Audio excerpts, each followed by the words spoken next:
Olá pessoal, tudo bem?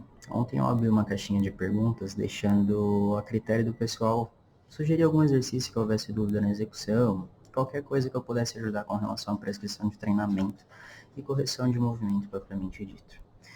Um tema que foi muito batido por todos foi exercício unilateral, seja exercício de membro superior, de membro inferior, o que for. Ele foi bem recorrente. Então eu optei por escolher ele como temática de hoje, tá?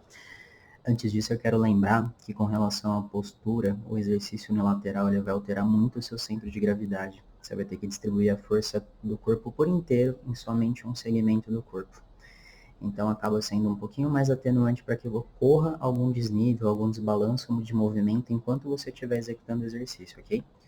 Dentro desses desbalanços, é muito comum que ocorra uma compensação, seja para o lado dominante, para o lado que estiver realizando o exercício, ou para o lado do apoio, tá? O exercício escolhido de hoje vai ser o agachamento búlgaro.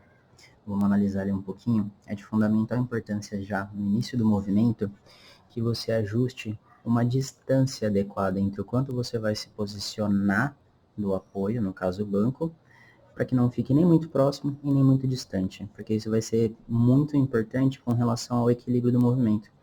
Repara como à medida que o aluno vai descendo, ele tem que sustentar um nivelamento pélvico e também da coluna. Se ele descer numa posição onde ele está muito próximo ou muito afastado, vai acontecer que o tronco dele incline muito para frente, a pelve caia para um dos lados, o joelho ultrapasse exageradamente a ponta do pé, ultrapassar um pouco não é um problema, e que o seu calcanhar também não consiga ficar estável durante o movimento aqui no chão. Repara como o arco plantar aqui está bem preservado. Há de se convir e ressaltar que alguns fatores são muito importantes e vão interferir nisso tudo. Por exemplo, um aluno que ele não tiver uma boa mobilidade de tornozelo, ele dificilmente vai conseguir fazer esse agachamento de maneira eficiente. Um aluno que não tenha bom alongamento de cadeia anterior e posterior, uma boa força abdominal, ele vai ficar o tempo todo se desbalanceando, seja quando ele cai para um lado, quando ele cai para o outro.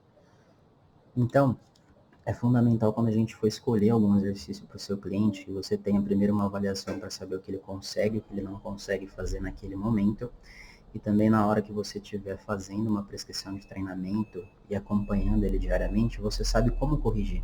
Se é algo que você vai sugerir uma adaptação e ele vai fazer, se tem uma intervenção no meio do caminho que pode ser feita, ou se às vezes foi um exercício que era equivocado para aquele aluno. Nesse caso, não tem muita solução. Um formato para você identificar de uma maneira bem simplista, tá? Se você está fazendo um exercício e consegue ou não, é tomar por referência o que é uma postura ideal para o seu corpo. Tem algumas postagens anteriores que eu falei sobre isso. E visualiza o movimento que você vai fazer no exercício. Você consegue sustentar essa postura? Você não consegue? Esse já é um bom parâmetro inicial para você saber se está fazendo um exercício e pode ou não.